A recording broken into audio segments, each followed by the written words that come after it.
آپ یہ ویڈیو سنیں کہ مولانا نے اسمبلی میں اتنی زبردست تقریر کی ہے۔ چیلنج کرتا ہوں آپ کو، آپ کسی ایک مسجد کی ایک اینٹ ہلا کر رکھ دیں پھر فضل الرحمان نہیں ہو۔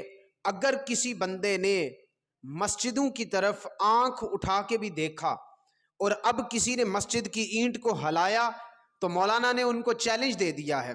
ہمارے لاکھوں اختلاف مولانا فضل الرحمان سے، لیکن جو چیز جس کی درست ہے ہم اس کو ماننے کے لیے تیار ہیں۔ اسلام آباد میں مسجدوں کو گرایا جا رہا ہے، پورے ملک میں مساجد کو گرایا جا رہا ہے۔ پاکستان جو کلمے کے نام پہ لیا گیا، اگر اس ملک میں مسجدیں محفوظ نہیں ہیں، مسجدوں کو گرایا جا رہا ہے، بتاؤ ہماری غیرت ایمانی کدھر ہے؟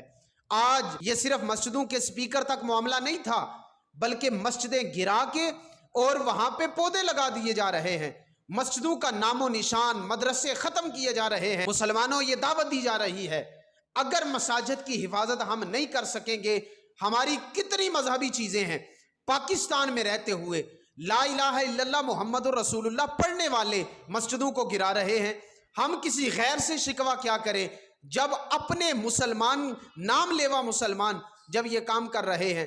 اس لیے اس پیغام کو شیئر کیجئے، ہم مسجدوں کے محافظ ہیں، ہم مذہبی جتنے معاملات ہیں ہم ان کے محافظ ہیں، اور مولانا فضل الرحمان کے اس بیان کی مکمل حمایت کرتے ہیں۔ ہم مسجدیں بنائیں گے اور مسجدوں کی حفاظت کریں گے۔